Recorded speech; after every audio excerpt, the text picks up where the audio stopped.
Welcome to the Respectful Divorce Podcast. If you're considering a divorce, it's important to know that you have options for how you divorce. On the Respectful Divorce Podcast, we explore those options and provide advice from divorce professionals. I'm your host today, Tim Crouch, and we're talking with members of the New York Association of Collaborative Professionals. Joining us today are collaborative divorce attorneys Ellen Jancko-Baken and Melissa Goodstein. Thank you both for joining us today. Oh, thank you, Tim. Thank you for having us. So let's start. And first of all, Ellen, I'll ask you about divorce in New York. What's it like to go through a divorce in New York? Well, if you're speaking about a divorce in a traditional sense, I assume that's what you're speaking about, as opposed to mediating or collaborating, which we can talk about later.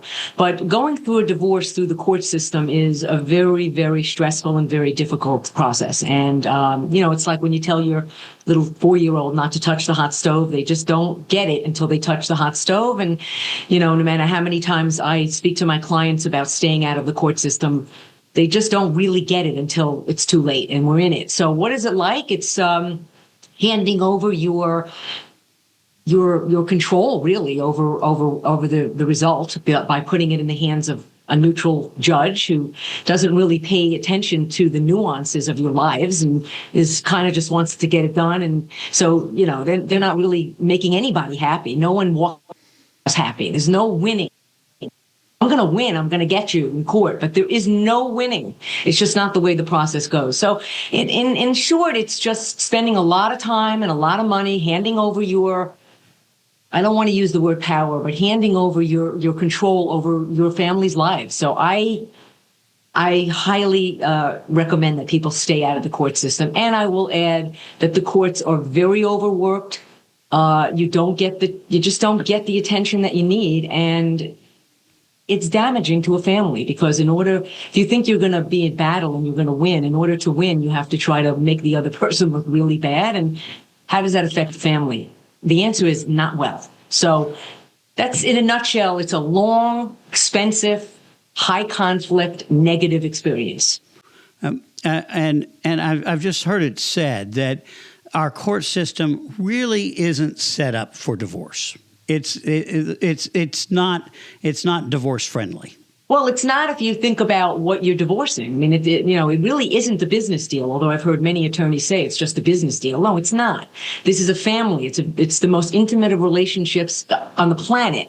And no, they're ill-equipped to handle that. They're just ill-equipped to handle it. And frankly, I don't think you'd find a judge who would disagree with that. I mean, they don't love having to make these decisions, most of them. So in that regard, no, it is not equipped to handle what's necessary for transitioning families from, a married couple to a divorced couple. It's not equipped for it. So, Melissa, with that in mind, what are those options that you have to a court divorce or a litigated divorce? There are a lot of options. Namely, there's mediation, which now in our courts, mediation is mandated with limited exception. So I'm on the roster. A lot of my colleagues are. So the courts really encourage mediation as a process choice and support that, and collaborative divorce and a collaborative approach to divorce is another model. So when you're seeking non-court alternatives, mediation and collaborative are really great processes that really acknowledge that relationships matter, emotions matter, navigating them with a carefully and navigating them so that you're not heightening them, but helping a couple reach an agreement that will really stay true to what matters and what their values are, what's most important. And when you hone in on that, there's a lot more opportunity to really create outcomes that are going to be workable, sustainable for a family. And to reach an agreement is putting that control into the parties itself. And that's really very powerful. And you lose that control, as Ellen said, when you go to it in a court process. You lose control of the outcome very quickly. And this is one way of maintaining that and also maintaining relationships and supporting those relationships that matter and you being able to define it. So as far as I'm concerned, when you get married, and I've also been married for a long time, I know Ellen has been as well, when you get married, you don't have somebody coming in and saying, this is how you should conduct your marriage. And I really, really firmly believe that you should be in control of how you want to end your marriage as well. And I think mediation and collaborative offers that. And especially when you have children, it really preserves and protects that, because children inevitably become really collateral damage. And there's a lot of cost to litigation that cannot even be measured in finances. It's relationships. And when that gets impacted, it's very hard to get that back. And I think mediation and collaborative acknowledges that there's no winners, there's no losers. Let's try to get to a best possible outcome and creative problem solving for that family. And one of the differences, I guess, between mediation and collaborative is that on the collaborative side, there's a commitment that you won't go to court. You could still go to court in mediation, right? Definitely. There's for collaborative, that's part of a participation agreement that is signed, that if there is litigation, that not only will you use your collaborative counsel not to serve as your litigation counsel, but the process terminates. Differently from mediation, where you can still have litigation ongoing, and still have the action. But collaborative is very clear that you're coming in with the best possible intentions to reach an agreement and not going to be leveraging any kind of court intervention or actions to support any positions that otherwise wouldn't be met by proceeding by agreement and, building trust in the process to reach that without going outside of it. I may, Tim, just to say, the participation agreement, which cites that you're not going to go to court, and if you do, you terminate this, is the crux of the collaborative process. It acknowledges that it isn't easy to stay in the process, but yet that you have to stay in the process. So one of the things I could hear people thinking as we're talking about litigation, there's a loss of trust no matter what process you follow. It doesn't mean you can't be in a collaborative process if you don't trust one another, because most divorcing people have lost trust. So that it's really a matter of, let's assume we take apples to apples, and you have two couples who are experiencing similar lack of trust and conflict and difficulties. It's not like you're gonna gain more out of litigation. You're gonna gain more out of working hard, modeling conflict resolution for your children, working through the issues. That's where I think it's so important for people to recognize that it's not that I'll do better in litigation because I don't trust my spouse. That's not true. I was just going to say it's proceeding by agreement, and and it's working together in a different way to achieve outcomes that are going to be best for each of you and your family. And it's getting that commitment. And that commitment, you can have no trust, right? But you can at least have the support of a team to help you kind of sort out those issues. And so that the emotions are not weaponized, but they're dealt with in a constructive way. So talk a little more about that team, because it's more than just the attorneys, right? Yeah, we are. The reason we're called the New York Association of Collaborative Professionals is because the professionals consist of the legal profession, the attorneys, the mental health professionals, and we have financial neutrals, all as a team work to support the parties and the family in the expertise that they're most, the financial people are dealing with, helping them with finances. The mental health professional are helping them with parenting decisions, with things that are causing them to get stuck emotional. I mean, divorce is a very emotional, psychological component to divorces. So they're helping us. And the lawyers are dealing with the legalities, the New York laws, and drafting agreements and making sure that everybody's, that what they've agreed to is reflected in the agreement. So yeah, it's a whole team support, and actually ends up being more cost efficient because everybody's in their lane. Nobody's stepping into other people's lanes. And so it's a real nice, I go like this because I feel like you hold the family in that team. The team holds the family. Yeah. And the financial neutrals and the family specialists are neutrals. And that also holds the team, and it creates this balance. So what a financial neutral will do is level the understanding about the finances, create and gather the information in a neutral way, helps make sure and confirm for understanding so that we understand before we can evaluate any kind of options. And the family specialist is there to kind of take the emotions and manage it in the best way possible. Maybe they sit in all of the meetings, maybe they just handle the parenting and children related stuff, but they're there is a vital role to help level that, and manage the emotions in the best way possible. And that's their expertise. We stay in our lane so that the attorneys can do what they need to do. There's advocacy, but there's also a different type of advocacy in collaborative, where we hold a space not only for our clients' interests and need, but also the spouses as well, because that's how we're going to reach an agreement. And the relationship between the counsel is also much different. And I think Ellen can speak to this. And in a litigation, we're being very cooperative and collegial because we're working together. We're all working together. And that's a really unique feature in any process where you have an agreement on how all the professionals are going to work together. And that just inures to the benefit of the clients, because we're all working for them on their team in a different capacity to help them. And there would be some people who would say, all of these people, it's got to get really expensive. How do you respond to that? I'm going to let you respond. Yeah, I respond to that because, you're each in your own lane. You each have, divorce is not just legal. Divorce is emotional. It's financial. It's child related. It's communication. There's so many threads when you have a marriage that is ending. And why not bring in those professionals to assist, untangling all the threads? And it really is a more efficient use of resources, so that you're not using your attorney for emotional support in a way that maybe a mental health professional can use it in a more targeted way, in a more efficient way.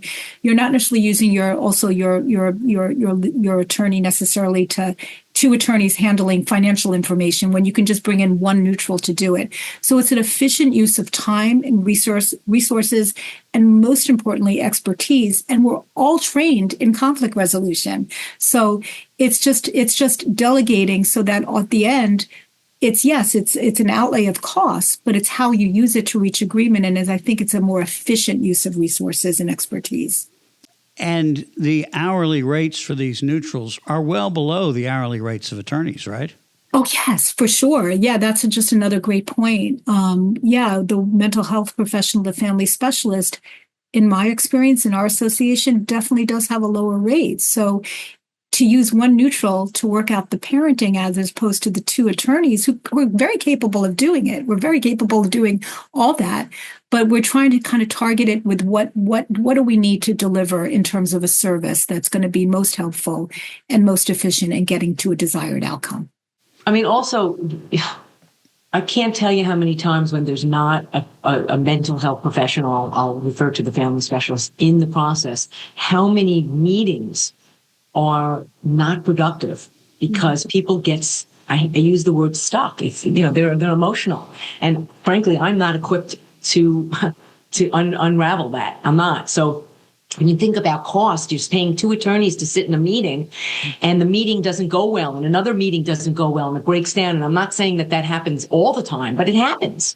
And so wouldn't it be better to just have someone there that can help us move it along and actually make progress? It goes, that plays into the cost, but it's an excellent question, because many people feel that that would be too expensive. And they have the ability to read the room because of how they're trained, and they sometimes can help to take the break at the right time, or do something to move past that kind of thing that you can't move past otherwise. Right. That's 100% right. Yeah, for sure. So, Ellen, because you are both involved in litigation and collaborative, how is your role different in those two as the attorney? It's very different. And it's not always easy to switch hats, because in the collaborative process, I'm working as a team to help the family. Yes, I am one person's advocate, but it's really, we're working as a team. So, and also it's protected by the participation agreement. So whatever gets said in that room stays in that room. Now go over to a litigation where I have to weigh every word I say for fear of prejudicing my client in court, or having somebody use words against them. It's a very guarded approach to representing a client in litigation, as opposed to a more open, transparent, interest-based representation in collaborative. It's so different. It's hard to even. I hope I've put it into words, but it's really very different. So what attracted you, Ellen, to the collaborative process? Why did that become part of what you offer your clients? First of all, I think of myself as a very spiritual person, and I think that people deserve better. I think that families deserve better, children deserve better. I care really about people, and I care about their futures. So, and I have experience in litigation. I see the damage it causes. I see both financially and emotionally, and I should say all three psychologically. The damage is you can't put a price on it. And it's in every case. There's no way of avoiding the damage, given what it takes to go to court. I mean, imagine you walk into a courtroom, you walk onto the floor, and your client's sitting with you, and her husband's sitting over there. That's not normal. It's unnatural. You walk into a courtroom and you're saying terrible things about each other. It's really so. That was the main impetus. And as I said, I really love helping people. And I think the collaborative process is such a gift to families. I wish I could do a better job at getting them to believe me more, but I do think it's just such a gift. So that's why I try to do as much of it as possible. I wish I was more like Melissa and quit litigation altogether, but I haven't done that. So, Melissa, so you quit litigation. I quit it very early on. I could only last like 2 years, and I hated every day of my job. I was miserable. And what I was most miserable about is that I really felt like I wasn't providing a service that I felt really good about. And I couldn't do it. And I got a law degree, and I'm like, how can I use this in a different way? And this concept of being more of a peacemaker, and especially in the context of a family, and knowing the importance of a family, and that a family still continues after a marriage ends, especially when you have children. And how can I support that? How can I do work that really acknowledges that and preserves that and protects those relationships that matter? And so when I began my practice, or segueing, I did mediation, because that's really, 1992 or three, or I forget. That was the only thing out there. Collaborative wasn't even on the landscape. And then I included collaborative in my practice beyond mediation when I needed something that was in between. Like if mediation didn't work out, then it was litigation. There had to have been like a middle point where you still have that advocacy and still the ability to, but some people still needed more support. When you come into a mediation, you are your own advocate with the help of a facilitator, and sometimes more support is needed, more legal support, more support with the finances, more emotional support. And collaborative just delivered on all points, and then was able to, for me, use my law degree in advocacy in a way that I felt really good about. And so that's how I kind of transitioned into adopting mediation and collaborative in my practice. So, Ellen, you're the current president of the New York Association of Collaborative Professionals. What is that group? It's an umbrella organization that provides a home for people that practice collaborative law. We are very much invested in training and education so that our members are highly skilled in their field and in their profession. That's one of our main goals, is that we have highly skilled members, so that when people come to use people from our organization, they know they're getting the best that there is in the collaborative process. We also offer support for one another. We have support groups, because it's not always easy to practice collaboratively. It's a very challenging way of processing divorce, and we help each other through it. We're taking on now, an effort to try to educate the public more about the process, because we feel like we wish it could be as well known as mediation, and it isn't yet. So that's one of our goals. But basically, it's an organization that it's a collaborative family, I should say, and that we're all aligned in what we believe is best for a divorce process. So and if I missed anything and you want to add to it, Melissa, as the past president and as my go-to person anytime I'm not sure what to do, please go ahead and add to it. Just to celebrate, we just celebrated our 25th year together as an association. And as Ellen said, it is really just like a family of like-minded professionals, all supporting each other and supporting our work, all for the goal of helping how we can serve our clients and our communities in the best way. And our training is imperative. It's really important. We have a very robust training, and we also are trying to kind of branch out with getting more people, to be aware of the process and educate.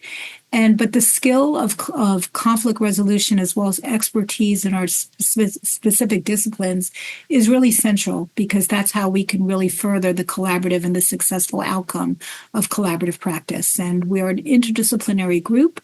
We're also the largest, I think the largest collaborative group in the U.S. potentially. And we also have a great geographic area. We're in the metro New York area, so we hit the suburbs in the north, Long Island, in the city. So it's a diverse section and a big area that we serve. All right. Well, thank you all very much for joining us. We're doing this podcast ahead of Divorce with Respect Week, which is coming up March 1st through 8th.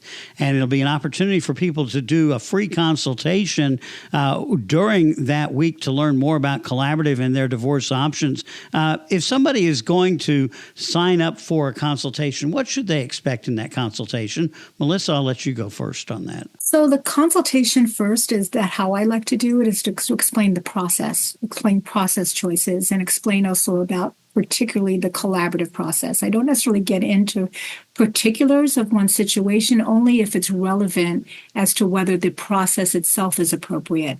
But it's really just explaining what the landscape is in the roadmap, and I think that's incredibly empowering. You want to empower clients. I think education is imperative, and just understanding the process. And Ellen, if someone's doing an initial consultation with you, anything different about a consultation with you? No, I mean, I agree with Melissa. And frankly, I think it's really important not to get too into the facts, because the whole point about the collaborative process is to go in almost with like a clean slate so that you can hear one another. You're not locked into any particular resolution, or attached to any resolution, because we're really hoping to facilitate some interest-based conversations, creative solutions. So you want people to come into it open-minded. So I agree with Melissa not to get too into the details of the facts of the matter, although they come in all ready to go. Yeah. And, it's a balance. So it is a balance, and what you hope and what are the possibilities. I like to what do you hope this is going to look like? What are you worried about? What do you value? What's most important? And getting them into that mindset about interest and values and possibility. And I think that moves people ahead and in a more constructive way, productive. Right. So if someone wants to learn more about each of you individually, how can they do that, and how can they contact you? I think it's just through our website, right? We have the New York Association of Collaborative Professionals has a robust site that they can find out members and get their contact information. And we both individually have our own. Anyone can be Googled now. I think AI is like, you look it up, even in AI now, people are finding you, right? So that's how you can find us. And we have a great membership to consider, and who are participating. And what an amazing thing that you're doing, Tim. It really is enhancing awareness about process and really empowering. I echo those sentiments, and thank you very much for helping spread the word about this process of being able to get divorced in a more respectful manner. Hence the Divorce with Respect Week. That's right. It's amazing. Right. Thank you. All right. So we will put the link to the website for the New York Association of Collaborative Professionals and your individual websites in the show notes as well. Thanks again for joining us today. Thank you. Thank you for having us, Tim. Thank you. And those of you watching, thank you for watching the Respectful Divorce podcast. This reminder that Divorce with Respect Week is March 1st through 8th. You can talk with divorce professionals, including attorneys, financial professionals, and divorce coaches for free, simply by going to divorcewithrespectweek.com to find a professional near you. Divorce with Respect Week, March 1st through 8th. That website, once again, divorcewithrespectweek.com. This is Tim Crouch for the Respectful Divorce podcast, reminding you that collaborative divorce is a better way to untie the knot.